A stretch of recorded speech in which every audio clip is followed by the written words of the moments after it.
as its name suggests, rush hour is typically when people want to get where they're going as quickly as possible. But sometimes a little waiting could actually help your commute go by faster.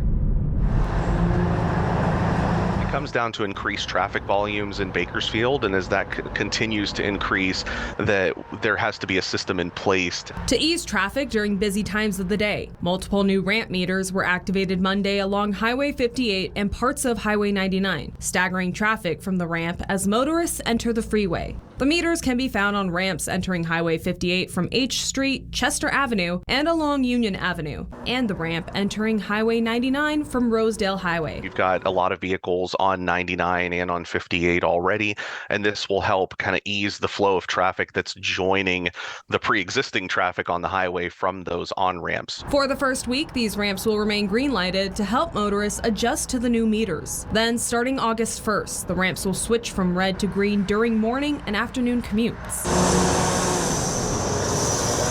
The meters are placed on the ramp several yards away from the highway in order to give drivers adequate time to increase their speed to meet and merge into traffic. And it's typically during a time of day where highway traffic isn't exactly going maybe the full speed limit as of yet. So it does allow, again, you'll see traffic maybe going a little bit more slowly on 58 and 99, and it allows a little bit of space for the on-ramp traffic to reach that same speed and find the entry point.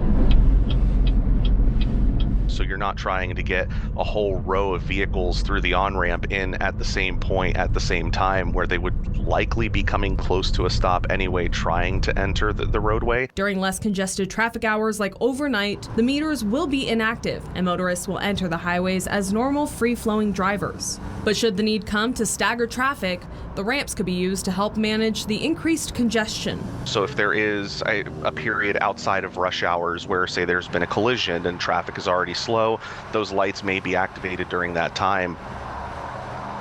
And Caltrans already has plans to activate around 7 to 8 more meter ramps coming this fall. For 23 ABC News, I'm Veronica Morley, connecting you.